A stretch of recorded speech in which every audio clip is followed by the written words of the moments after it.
I saw 3 movies this weekend, like I usually do, and I'll talk about them right now. The first movie that I'm going to talk about is the one I liked the least, and that was The Snowman, directed by Thomas Alfredson, who has previously done Let the Right One In and Tinker Tailor Soldier Spy. I haven't seen Tinker Tailor Soldier Spy, but I can imagine it's a lot better than this was. I can't even explain to you what is wrong with this movie, because while it is really nicely shot and some of the performances are decent, this is just a fucking shit show. And that's mostly because of the editing.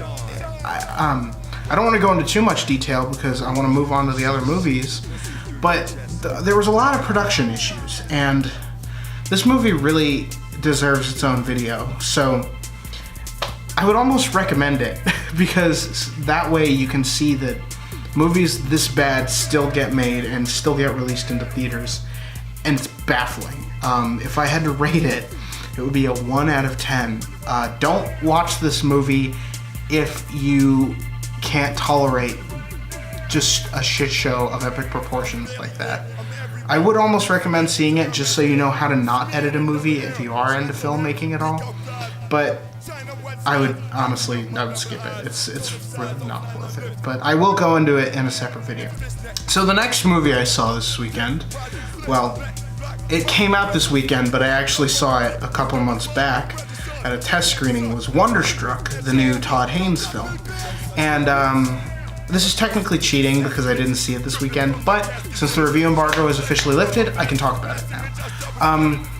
I do want to see this in theaters one more time, but since the film had already aired at the Cannes Film Festival back in May, and I saw it in July or June, it was pretty much done at that point. So Wonderstruck is a movie about 2 deaf kids in different time periods, one in the 20s and one in the 70s, that connect through stuff that I really don't want to spoil, because this is an incredibly unique movie. You could call it a kids film, even though it does deal with a lot of really mature and heavy themes. I don't really see kids enjoying this movie. This is more like for people who are, 1, big fans of Todd Haynes like I am, and 2, really into sort of kind of star-crossed, not really star-crossed lovers, but like stories of people from different generations, different places that connect, and it's done in the least cheesy way you can possibly imagine. Unlike another movie about different people from different backgrounds that connect. Not completely shit-talking that one, it's very well directed, but the dialogue in it is just atrocious. But Wonderstruck is really well structured. The story of the boy in the 70s is really interesting. It has his very own unique color palette and style, and he's a really unique perspective, you know, because he wasn't always deaf. He became deaf because of a thunderstorm, and it's like you see him dealing with that in a really interesting way. And then you have the little girl from the 1920s who's deaf from birth, and you know, her parents don't really accept her, and they can't deal with her because they don't know how to communicate with her properly. And her brother knows how to speak sign language, so she can communicate with him. The 20s one is actually shot like a silent film, like a silent black and white film from the 1920s, and it's really well executed. It's not like The Artist where they just put black and white on it and say, oh, it's a silent movie from the 1920s. It's like they actually put effort into making it look genuine, and it's really well done. Of Todd Haynes' films, I would say it's somewhere near the top. I haven't seen Far From Heaven or Velvet Goldmine, but of the ones I've seen, it is definitely one of my favorites. If I had to rate it, I would give it an 8 out of 10. It's a great movie, a very unique movie. Unfortunately, it's probably going to get totally swept under the rug because it came out the same weekend as another movie I'm talking about, and a better one actually, but it's really well made, and I would definitely recommend it for those of you who are into something, who want something just a little bit different.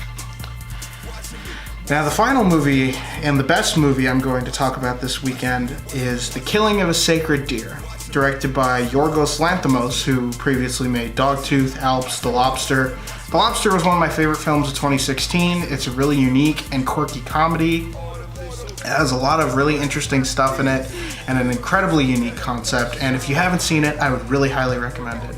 It's not for everybody, but if you enjoy a really dry sense of humor and where the humor comes out in the situation and not just the characters doing stupid, ridiculous shit like most comedies nowadays, you'll really enjoy it. And The Killing of a Sacred Deer, while it is really funny, it is a horror movie more than anything else, and it's a really effective one.